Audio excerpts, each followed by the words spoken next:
Quisiera destacar, en primer lugar, y agradecer la participación en este acto del señor Ministro de Relaciones Exteriores de la República Federativa de Brasil, el embajador Antonio Patriota, quien realiza una visita oficial al Perú como expresión de la voluntad conjunta de ambos países por estrechar aún más nuestras relaciones bilaterales.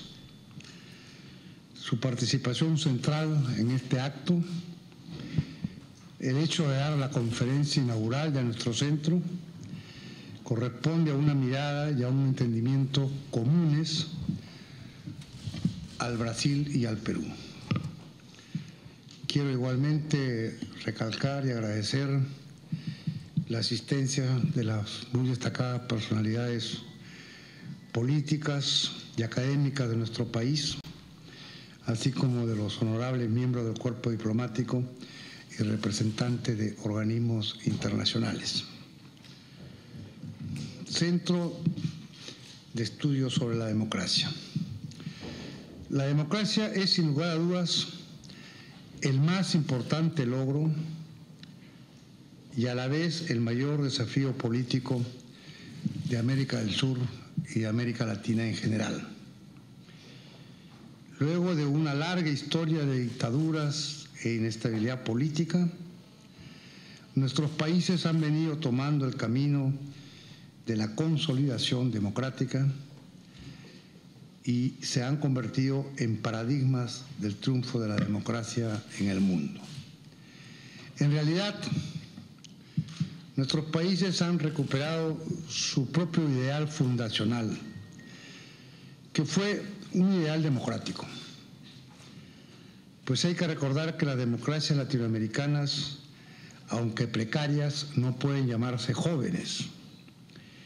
La revolución de la independencia, tanto en las colonias españolas como en el Brasil constitucional de Pedro I, constituyen en rigor el capítulo cuarto de la historia mundial de la democracia contemporánea, luego de la Revolución Gloriosa de Inglaterra, la independencia de Estados Unidos y la Revolución Francesa.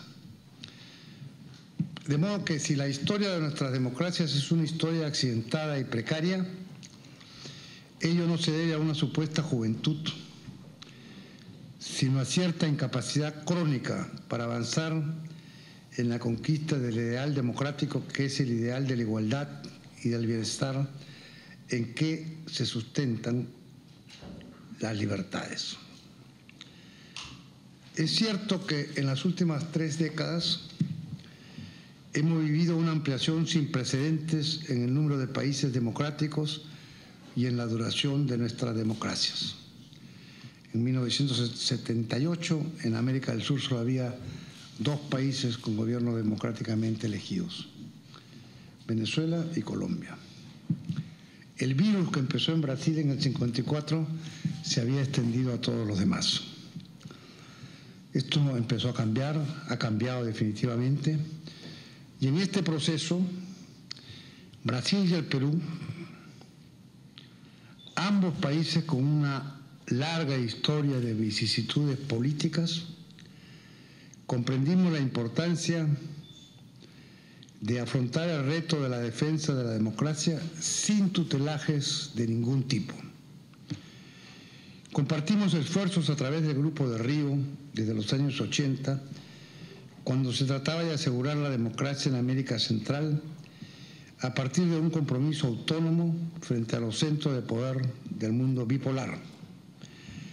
El Grupo de Río, que hoy ha derivado en la Comunidad de Estados Latinoamericanos y Caribeños, fue el primer esfuerzo político latinoamericano conformado exclusivamente por países democráticos, con cláusula democrática y voluntad manifiesta de autonomía regional. Luego, Brasil y el Perú, junto con otros países, impulsamos la adopción de cláusulas democráticas en todos los foros y mecanismos regionales. y sustentamos el principio de la plena vigencia de las instituciones y valores democráticos como condición indispensable para la integración de nuestros países. Estamos convencidos de que la consolidación y profundización de las democracias sudamericanas requiere ser promovida, fortalecida y defendida colectivamente por los países que tenemos un espacio contiguo y un futuro necesariamente compartido. Por eso mismo, el proyecto de UNASUR, que, conviene recordarlo, nació hace 2 años en Brasilia y adquirió su carta de identidad en el Cusco en el 2004, es un proyecto de concertación e integración entre países democráticos y hace de la democracia la condición de su existencia y requisito principal para la participación en la Unión. No es fácil, sin embargo, comprender a plenitud la dinámica de los países democráticos en esta como en otras regiones. Se requiere de una reflexión profunda, metódica, interdisciplinaria y respetuosa de los diferentes caminos nacionales. La necesidad de esta medida reflexiva, comprensiva de la realidad y propositiva es la que constituye la base de la iniciativa peruana para la creación de este centro, que hoy presentamos ante ustedes y que permanecerá abierta para la incorporación de todos los países de América del Sur. El CEDEM se concibe como un órgano académico especializado e independiente que ofrecerá a los ciudadanos de los países de la región un espacio de intercambio plural de ideas para el fortalecimiento de sus instituciones y su cultura democrática. Para ello, el CEDEM promoverá estudios e investigaciones que analicen la trayectoria de la democracia en la región, afinen el diagnóstico sobre sus desafíos y generen propuestas para que la democracia que ya existe en el ámbito electoral se amplíe y profundice en sus otras 2 dimensiones. La dimensión del funcionamiento democrático, que corresponde al Estado de Derecho, y la dimensión de los resultados democráticos, que no son otros que la igualdad, el bienestar y la paz social.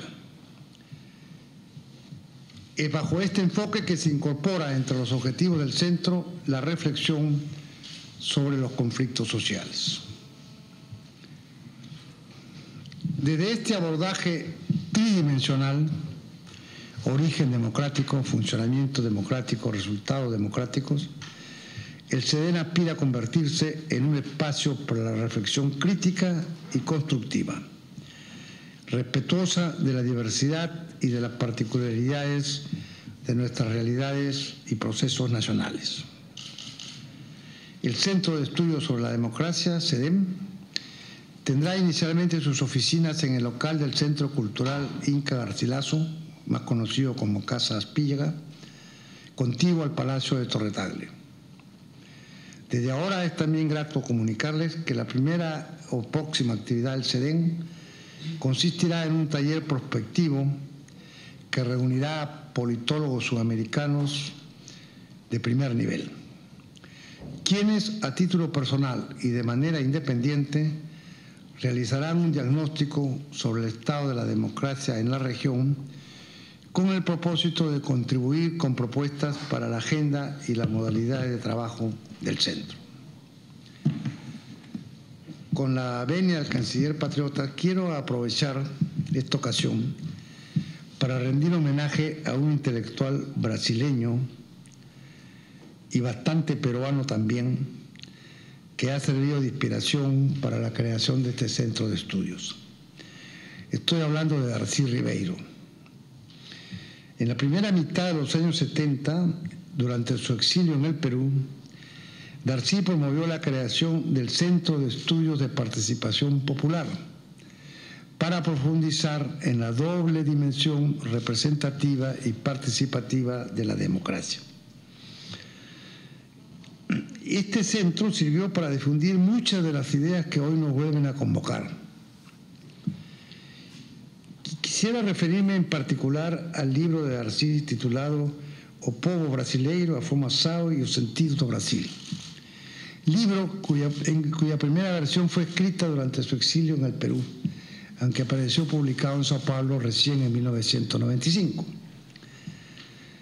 Ahí Darcy se refiere al pueblo brasileño como integrado por un caleidoscopio de muchas culturas y realidades, en la que uno puede distinguir el Brasil criollo, el Brasil cabroco, el Brasil sertanejo y el Brasil caipira. En forma análoga, en el pueblo peruano es posible encontrar elementos criollos, andinos, amazónicos, negros o chinos. Y el mismo ejercicio podemos hacer con casi todos nuestros países. Nuestra mayor riqueza es nuestra diversidad. Y para ponerla en valor necesitamos incluir a quienes no están incluidos, que es otro de los objetivos que comparten los gobiernos de Brasil y del Perú. En esta perspectiva, Ribeiro dice que, textualmente, aunque hablando de Brasil y desde el Brasil, nuestro destino es unificarnos con todos los latinoamericanos, tal como ocurre en la Comunidad Europea, y hacer realidad la nación latinoamericana soñada por Bolívar. Es decir, hace una referencia a los libertadores del lado de origen en colonias españolas de América. Y yo recuerdo siempre que nosotros somos el único país bolivariano y sanmartiniano, lo que nos da una responsabilidad y un compromiso particular con la historia, al lado del compromiso brasileño. No es casual entonces que sea en Lima, a la que el libertador Bolívar definió como el nudo del Imperio Español, que nosotros propongamos y lancemos este centro. A nuestra lucha de dos siglos por la independencia y la soberanía popular, le sumamos la concepción integracionista de Ribeiro y de tantos peruanos, en el sentido de, textual, encarnar la latinidad frente a los bloques chinos, eslavos, árabes y neobritánicos en la humanidad futura. Estas son las ideas que nos inspiran, este es el desafío que tenemos por delante, y en nombre de esas ideas y esos desafíos a mí me da muchísimo gusto dejarle la palabra al canciller patriota para lanzar o inaugurar con su clase magistral las actividades de nuestro centro. Muchas gracias.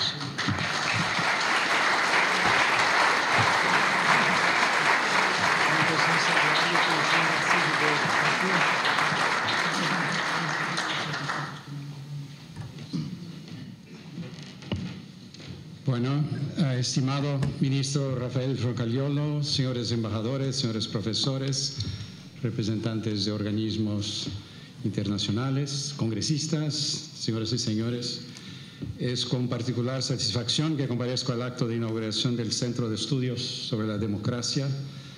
Sé del apego de mi colega y amigo Rafael Roncaliolo a los valores democráticos y al ejercicio de la reflexión intelectual. Se trata de una combinación muy feliz de virtudes que encuentra valiosa expresión práctica en el Centro de Estudios que ahora inicia su trabajo. Lo felicito, canciller, y agradezco la oportunidad de participar de este momento. Es la democracia, antes que nada, que nos une en Sudamérica. La democracia como presupuesto de la integración regional, además de una formulación conceptual y de un imperativo político que defendemos y promovemos, corresponde a una realidad histórica en el espacio geográfico que compartimos. Hago una referencia a la experiencia de mi propio país. Mientras en la segunda mitad del siglo pasado regían en el Brasil y en países vecinos regímenes autoritarios, era difícil hacer avanzar los esfuerzos de aproximación y de integración regional. Vivíamos en Sudamérica y ciertamente en el Cono Sur de espaldas unos a los otros. La competición prevalecía sobre los impulsos de cooperación. Fue necesario el regreso de la democracia en nuestra parte del mundo para que se afirmaran áreas de real convergencia entre países que, aunque físicamente contiguos, venían desde hace mucho alejados entre sí, alejados y hasta incluso en disputa bajo el signo de una cierta irracionalidad. El caso Brasil-Argentina es emblemático. Está aquí el embajador de Argentina que no me dejará mentir. En el periodo de los gobiernos militares autocráticos, las relaciones entre los dos países estuvieron subordinadas al predominio de la rivalidad. Según la lectura de muchos de ambos lados, la relación bilateral funcionaba casi como un juego de suma cero. A lo largo de la década de los 80 y más marcadamente en la segunda mitad de la década, los progresos rumbo a la redemocratización crearon un ambiente propicio a la reversión de la espiral de desconfianzas en la que Brasil y Argentina se habían enredado. La superación de un arraigado antagonismo en el campo del desarrollo de la energía nuclear desempeñó un papel central en la dinámica que llevó a una nueva etapa de profundo y continuado entendimiento bilateral. En esa trayectoria establecimos en 1991 la Agencia Brasil-Argentina de Control y Contabilidad de Material Nuclear, la ABAC. Ese fue ciertamente uno de los principales puntos de partida para la construcción de la sólida y multifacética alianza estratégica que hoy hermana brasileños y argentinos. En un sentido más amplio, asociados a Paraguay y Uruguay, fundamos también en el 91 el Mercosur, marco de un proceso de integración que viene ganando amplitud e intensidad con un patrimonio de resultados palpables tanto en el área económico-comercial como en el capítulo de los avances sociales y de cooperación. Generamos comercio, inversiones, iniciativas de desarrollo social y de infraestructura, teniendo siempre presentes, en última instancia, el bienestar de nuestras sociedades y el propósito de reducir las asimetrías existentes entre ellas. Con ese objetivo específico creamos el FOSEM, el Fondo de Convergencia Estructural del Mercosur, actualmente con una cartera superior a $1.000 millones en proyectos que benefician sobre todo a Paraguay y Uruguay. El 31 de julio, en la cumbre extraordinaria de Mercosur, recién realizada en Brasilia, y en línea con las decisiones ya tomadas por nuestros presidentes en la cumbre de Mendoza a fines de junio de este año, pudimos dar formalmente la bienvenida a Venezuela, que se integra al bloque como su quinto miembro pleno. El Mercosur adquiere así ampliado alcance como espacio de producción, como mercado y como fuerza geopolítica. Pasa a extenderse de la Patagonia al Caribe y se consolida además en la segunda potencia alimentaria, también como actor protagónico en el tratamiento del tema de la seguridad energética, otra cuestión crucial para el siglo XXI. Todos estos, y es eso lo que quiero aquí resaltar, fueron y son movimientos de integración que tienen como esencia básica la democracia, la transparencia, la confianza y la apertura al diálogo que solo el espíritu democrático es capaz de permitir y estimular. No es distinta la lógica que se aplica a la UNASUR. En este momento, como sabemos, bajo la comprometida presidencia pro tempore del Perú. También en el esfuerzo de organización del conjunto de Sudamérica en torno a valores e intereses que nos son comunes, fue el predominio de la democracia en cada uno de nuestros países que, en primer lugar, hizo viable un proyecto como la Unión de Naciones Sudamericanas. En más de un sentido, la nuestra no es una región plenamente homogénea. Compartimos, sí, importantes principios y propósitos, pero hay múltiples y espontáneas afinidades, pero conviven entre nosotros, como es legítimo y natural, diferentes modelos de desarrollo económico, distintas estrategias de inserción en los mercados internacionales y matices variados de inclinación política ideológica. Solo la verdadera práctica democrática, con el respeto al pluralismo y a la permeabilidad al otro, que lo son inherentes, nos habilita a identificar, más allá de lo que nos separa, el valor de trabajar colectivamente por todo lo que nos une. la determinación de seguir viviendo en paz y cooperación, y la nuestra, nunca es de más recordar, es una región libre de armas de destrucción masiva. La convicción de que el crecimiento económico únicamente tiene sentido ético y será efectivamente sustentado con políticas eficaces de inclusión social. El compromiso con el desarrollo sostenible en sus pilares ambiental, social y económico, como consagrado ahora en la conferencia Río +20. El deseo de contribuir para que se establezca en escala global una multipolaridad cooperativa. Y por sobre todo el firme objetivo de preservar y fortalecer la misma democracia que hace posible nuestra integración y que hace que la diversidad de que hablaba el canciller Rocagliolo pueda afirmarse como la fuente primaria de nuestra fuerza conjunta. Es por eso que insisto esta tarde, la democracia es la base de la cohesión sudamericana, una democracia que hoy se alimenta y florece con la convicción de que no puede haber desarrollo político sin justicia social. Corolario de este hecho son las cláusulas democráticas que instituimos en nuestros procesos de integración, especialmente en el Mercosur y en la UNASUR. Como afirmó la presidenta Dilma Rousseff, nosotros somos una región que conformó todos sus organismos de integración en base a un compromiso fundamental con la democracia.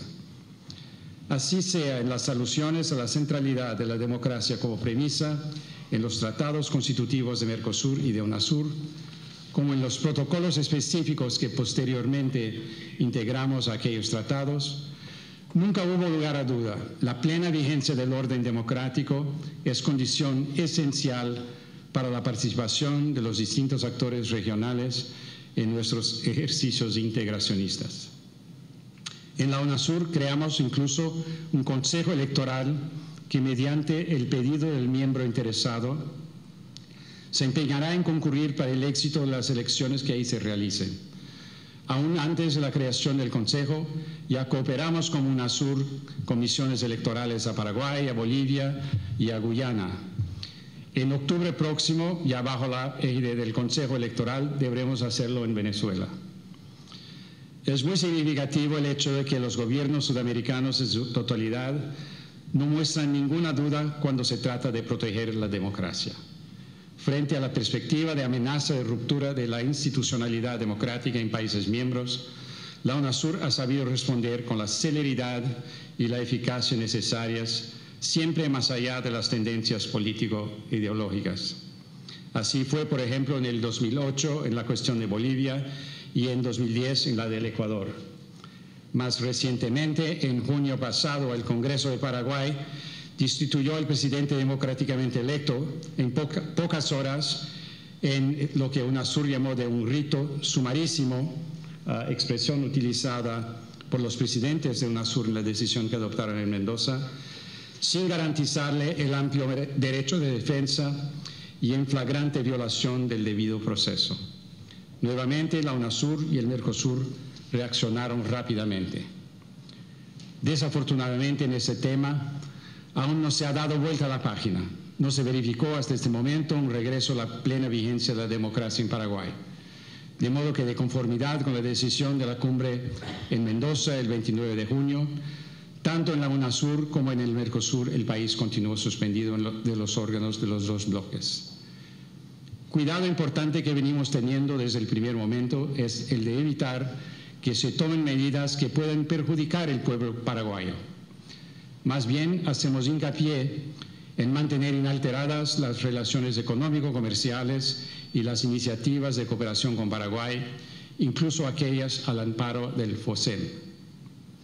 El recurso medido y proporcional a las cláusulas democráticas de la UNASUR y del Mercosur, que parten del presupuesto de que un país donde haya ruptura del orden democrático no puede participar de los procesos de integración regional, tiene en realidad un doble propósito: estimular el retorno a la plena vigencia de la democracia en el Paraguay y emitir mensaje inequívoco de que ya no hay espacio en nuestra región para aventuras antidemocráticas. Ese es también el ánimo que orienta el grupo de alto nivel para evaluación y seguimiento de la situación en Paraguay que nuestros presidentes crearon en Mendoza en el ámbito de la UNASUR. El grupo de alto nivel está bajo la hábil conducción de la presidencia pro tempore de Perú, que designó para presidirlo al expresidente del Consejo de Ministros, Salomón Lerner, que nos honra aquí con su presencia. Queremos continuar acompañando de cerca los eventos políticos en Paraguay con la expectativa de poder contribuir al pleno restablecimiento del orden democrático en ese país hermano. Y lo que deseamos es que Paraguay esté en condiciones cuanto antes de reincorporarse plenamente a la familia suramericana y a sus mecanismos, la UNASUR y el Mercosur. Señores y señores, la democracia es una obra en proceso. Se nos da en este momento en la historia sudamericana la oportunidad y el desafío de ser partícipes de la construcción de esa obra que siempre en ejecución puede y debe ser permanentemente perfeccionada. Buscamos estar a la altura. Debe inspirarnos de modo especial el ejemplo que nuestra región puede dar al mundo. Nuestras experiencias nacionales son de democracias que se profundizan y se perfeccionan. La democracia para nosotros, como propósito y como práctica, no se limita a la noción en sí misma fundamental de la emancipación política. Va más allá y contempla como factor estructural la emancipación social. El presidente Ollanta Humala, en su reciente mensaje a la Nación, afirmó, y yo cito, "No puede haber desarrollo sostenido y democracia solvente sin inclusión social". Esta es una visión que compartimos plenamente y que cada vez más es el mensaje y el propósito de todos los países sudamericanos. A las garantías individuales, civiles y políticas, agregamos en nuestros países conquistas sociales sin precedentes. Hemos trabajado por democracias capaces de responder a los deseos y a los derechos de segmentos históricamente excluidos de los procesos políticos y de los beneficios de la actividad económica. Y en eso me sumo a Rafael Roncaliolo en su interesante planteo de que el centro se dedique al estudio del origen, el funcionamiento, pero muy importantes son los resultados también de lo que puede traer a los regímenes democráticos. En nuestra región, esa búsqueda decidida de justicia y de equidad, manifestación de la democracia por la cual luchamos, se tornó un denominador común. El resultado en Sudamérica como un todo es, lo reitero, una atmósfera que posibilitó y viene favoreciendo cada vez más la integración y la paz. El contraste con otras partes del mundo es evidente. La ecuación democracia y paz, conceptos frecuentemente intermediados por lo de integración, reúne bienes públicos que en el sistema internacional de este inicio de siglo son más escasos de lo que se desearía. Me viene a la mente la primavera árabe o primaveras árabes. Todos consideramos bienvenidos con justa razón los vientos de libertad que soplaron y de alguna forma aún soplan en el denominado Gran Oriente Medio. Pero es necesario reconocer que las dinámicas desencadenadas por esos vientos aún no apuntan hacia un desenlace claro. Por un lado, todavía sobresalen en varias situaciones déficits democráticos. Por otro, somos testigos en más de una ocasión de movimientos democratizantes que no necesariamente producen la paz que anhelamos. Lo que queda claro es, la democracia no lleva automáticamente a la paz, pero no es concebible un panorama de paz duradero y sostenible sin democracia. De ahí el ejemplo que podemos ofrecer y la experiencia que podemos compartir. Pienso en Haití, donde Brasil y Perú, entre otros países sudamericanos, integran la misión de Naciones Unidas para la estabilización del país. A pesar de los avances de los últimos años, aún hoy el panorama de la seguridad en Haití se reconoce como complejo. Y lo que hemos visto en la sociedad haitiana confirma que si la democracia no basta para garantizar la paz, es cierto que no hay paz sin el primado del Estado de Derecho, sin el funcionamiento adecuado de los procesos democráticos. Por eso hemos concentrado esfuerzos en nuestra cooperación con Haití en el fortalecimiento de la democracia y de sus instituciones. Se asocian las ideas de democracia y paz y también de democracia y desarrollo. Más allá de nuestra región, cuando tenemos presentes los hechos en el Medio Oriente, sabemos que los progresos rumbo a la democracia y la paz no son alcanzables sin una adecuada solución para la cuestión palestina y garantías de seguridad para Israel, con la implementación de la fórmula de 2 estados. La próxima cumbre Sudamérica-Países Árabes, ASPA, a realizarse aquí en Lima durante el mes de octubre, podría constituir una ocasión para una contribución de nuestra región para este proceso. Podremos dar un pequeño paso a partir de nuestras lógicas democráticas, como procuramos hacerlo al realizar en el Ministerio de Relaciones Exteriores de Brasil el pasado 10 de julio un seminario que se llamó Lado a Lado, un papel para las diásporas en el proceso de paz en Oriente Medio. Integrantes de las diásporas judaica y palestina de los países de Mercosur intercambiaron percepciones y puntos de vista sobre sus distintas perspectivas histórico-culturales, igualmente sobre el intrincado problema de la paz entre Israel y Palestina.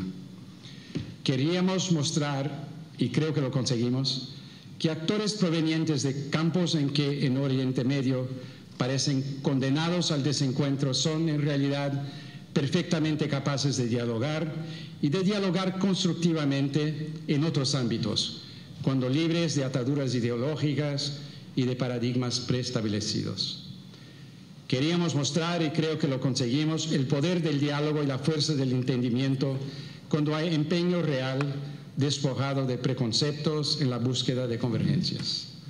El seminario constituyó una demostración adicional del potencial transformador de la democracia en sus vertientes de la comunicabilidad y de la tolerancia, atributos que en Sudamérica, de tan naturales que son para nosotros, solemos tomarlos como evidentes datos de la naturaleza, pero que constituyen en realidad recursos valiosos que escasean en muchas partes del mundo.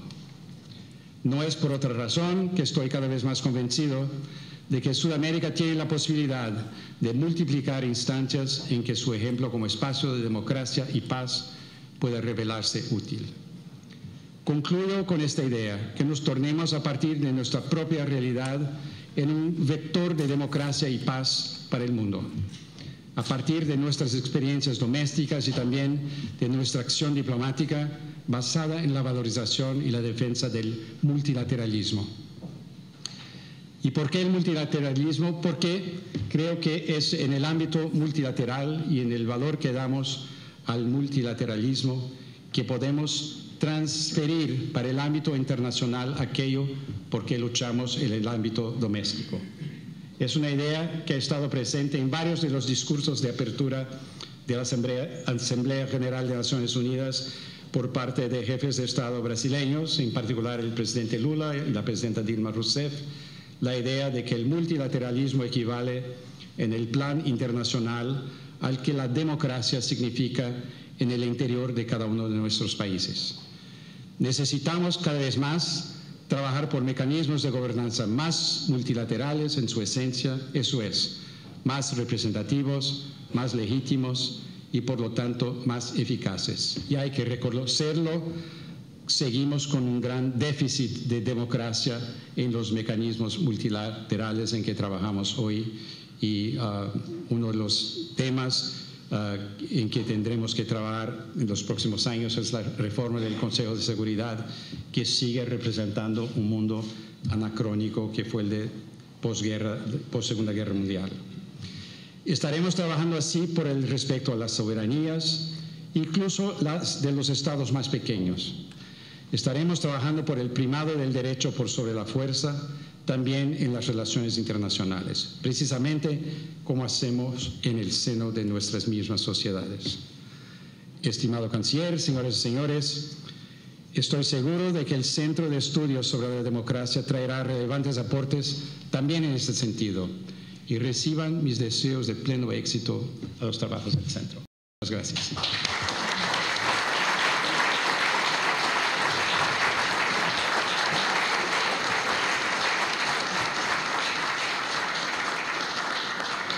Señoras y señores, la ceremonia ha concluido.